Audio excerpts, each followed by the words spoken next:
नमस्कार, वंदे मातरम। दोस्तों, स्वागत है आप सबका सैनिक पाठशाला में। डीए-डीआर की घोषणा केंद्र सरकार के कैबिनेट ने कर दी है। 42% से 46% हो भी गया है।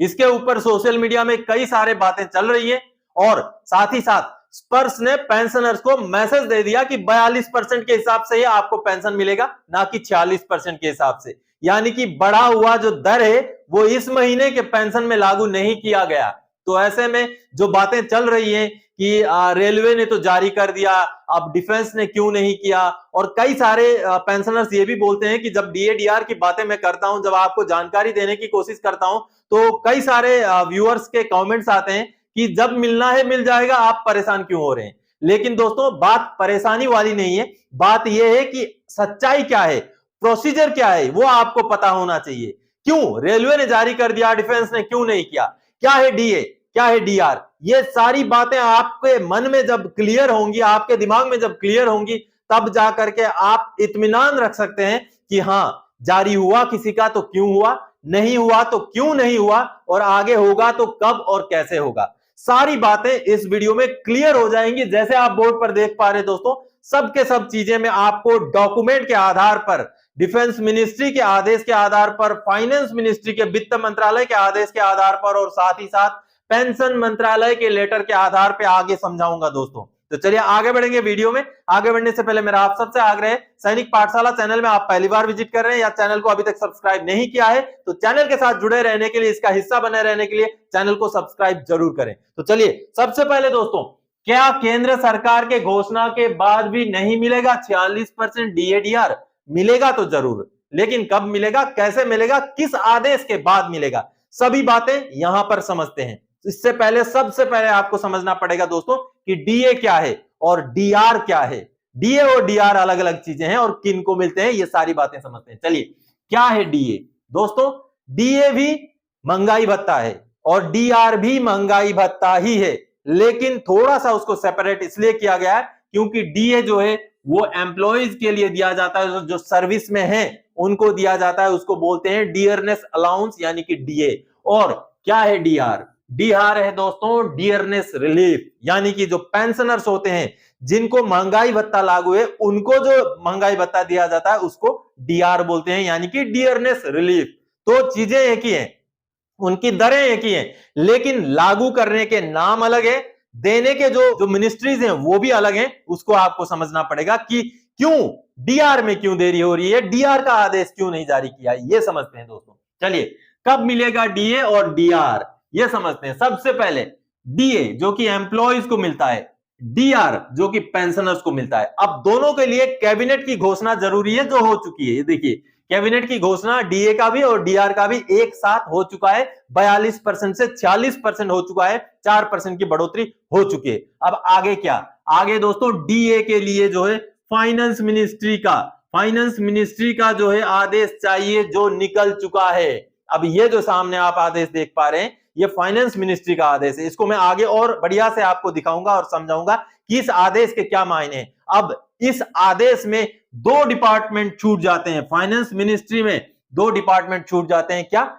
डिफेंस और रेलवे। जी हां, फाइनेंस मिनिस्ट्री के आदेश के बावजूद भी, ये मैं डीए की बात कर रहा हूं, डीआर के और मत सोचिए, फाइनेंस मिनिस्ट्री के आदेश के बावजूद भी जो रेलवे मिनिस्ट्री है और जो डिफेंस मिनिस्ट्री है, इनके लिए रेलवे और डिफेंस मिनिस्ट्री अपने अपने अलग से आदेश जारी करते हैं, तब जाकर के डीए रिलीज होने का काम खत्म होता है। यानी कि डीए के लिए पहले कैबिनेट की घोषणा, फिर फाइनेंस मिनिस्ट्री का आदेश, फाइनेंस मिनिस्ट्री के आदेश के बेस पर सबको डीए मिल जाता है, बजाय रेलवे और डिफेंस को छोड़ के। अब इनको कब मिलता है? जब रेलवे मिनिस्ट्री और डिफेंस मिनिस्ट्री का अलग से आदेश जारी होता है, तब जाकर के डीए इनके लिए, सबके लिए, तब जाकर के डीए क्लियर होता है। ये था डीए। अब डीआर दोस्तों, डीआर के लिए कैबिनेट की घोषणा की जरूरत है, जो हो चुकी है। अब इसके बाद डीआर के लिए सिर्फ एक मिनिस्ट्री का आदेश चाहिए, और वो है पेंशन मंत्रालय, department of pension and pensioner welfare की तरफ से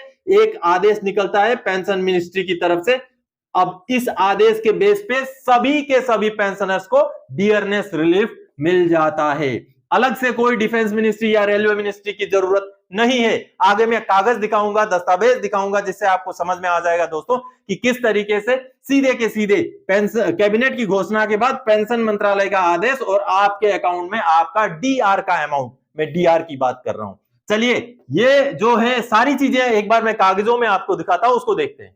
दोस्तों कैबिनेट की घोषणा के तुरंत बाद यह आदेश निकला है जो कि वित्त मंत्रालय का आदेश है 20 अक्टूबर 2023, जैसे आप देख पा रहे हैं।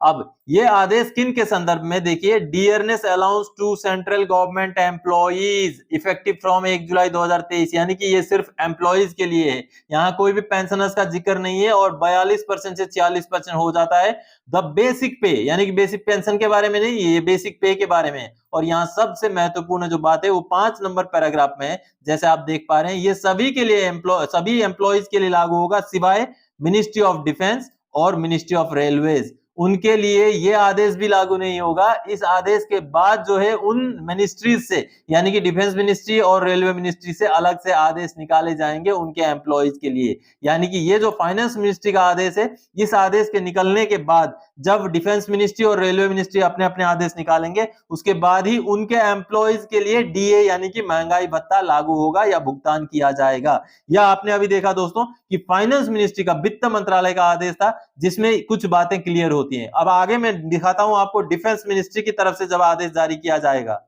अब दोस्तों ये रहा डिफेंस मिनिस्ट्री का आदेश। जब फाइनेंस मिनिस्ट्री का यानी कि वित्त मंत्रालय का आदेश निकलता है तो उसके बेस पर इस तरीके से डिफेंस मिनिस्ट्री का भी आदेश निकलेगा। हालांकि ये आदेश पिछली बार वाला है, आपको बता दूं कि ये जब 38% से 42% डीए हुआ था तब का ये आदेश है। और इस तरीके से जब डिफेंस मिनिस्ट्री अलग से आदेश अपनी तरफ से निकालेगा अपने एम्प्लॉइज के लिए, तब जाकर के डिफेंस के एम्प्लॉइज को जो है डीए, बढ़ा हुआ डीए मिलेगा। यहाँ डीए की बात हो रही है दोस्तों। और रेलवे जब आदेश निकालेगा तो रेलवे वालों के लिए, उनके एम्प्लॉइज के लिए बढ़ा हुआ डीए लागू होगा। अब मैं पेंशनर्स के क्षेत्र में जो डीआर है उसका आदेश आपको दिखाता हूं दोस्तों। अब ये जो ऑर्डर आप देख पा रहे हैं दोस्तों, ये पेंशन मंत्रालय का ऑर्डर है, department of pension and pensioner welfare का। ये हालांकि पिछले बार का ऑर्डर है, इस बार का ऑर्डर अभी तक नहीं निकला है। और जैसे आप हेडिंग देख पा रहे हैं, grant of dearness relief to central government pensioners, family pensioners, ये देखिए ये डियरनेस रिलीफ से जुड़ा हुआ आदेश है जो कि अभी निकलना है। ये 38% से जब 42% हुआ था तब निकाला गया था। और ये किन के लिए लागू है, देखिए आप पैराग्राफ नंबर 2 में देख पा रहे हैं,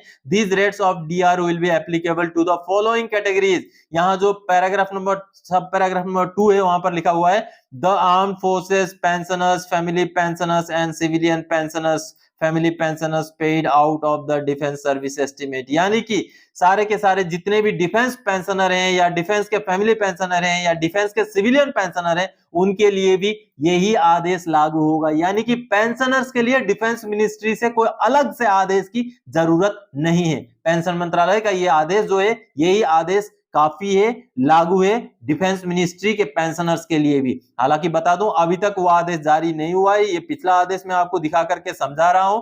जैसे आपने अभी समझा दोस्तों कि डिफेंस मिनिस्ट्री के लिए कोई अलग से, उनके पेंशनर्स के लिए अलग से पेंशन के लिए आदेश की जरूरत नहीं है। तो दोस्तों जो चीजें मैंने अभी बोर्ड में आपको समझाया उसके कागज आपने देखे कि किस तरीके से कागज जारी होते हैं, आदेश जारी होते हैं, तब जाकर के हमारे अकाउंट में पैसे आते हैं। क्या अब नवंबर के पेंशन के साथ ही मिलेगा हमें 46% डीआर, या 4% का जो 4 महीने का एरियर मिलना है वो क्या उसके बाद ही आएगा, क्योंकि अक्टूबर का महीना तो खत्म होने जा रहा है। अब चूंकि दोस्तों स्पर्श की तरफ से मैसेज भी जारी कर दिया गया है, पेंशन स्लिप तक भी अपलोड कर दिया गया है, पेंशनर को जो है ईमेल तक चले गए हैं, 42% के हिसाब से ही डीआर मिलेगा इस महीने। लेकिन अगले महीने जो है जब आदेश जारी होगा तब जाकर के मिलेगा। आपको एक बात समझा दूं, आपको समझने की जरूरत है ओआरओपी से जोड़ करके।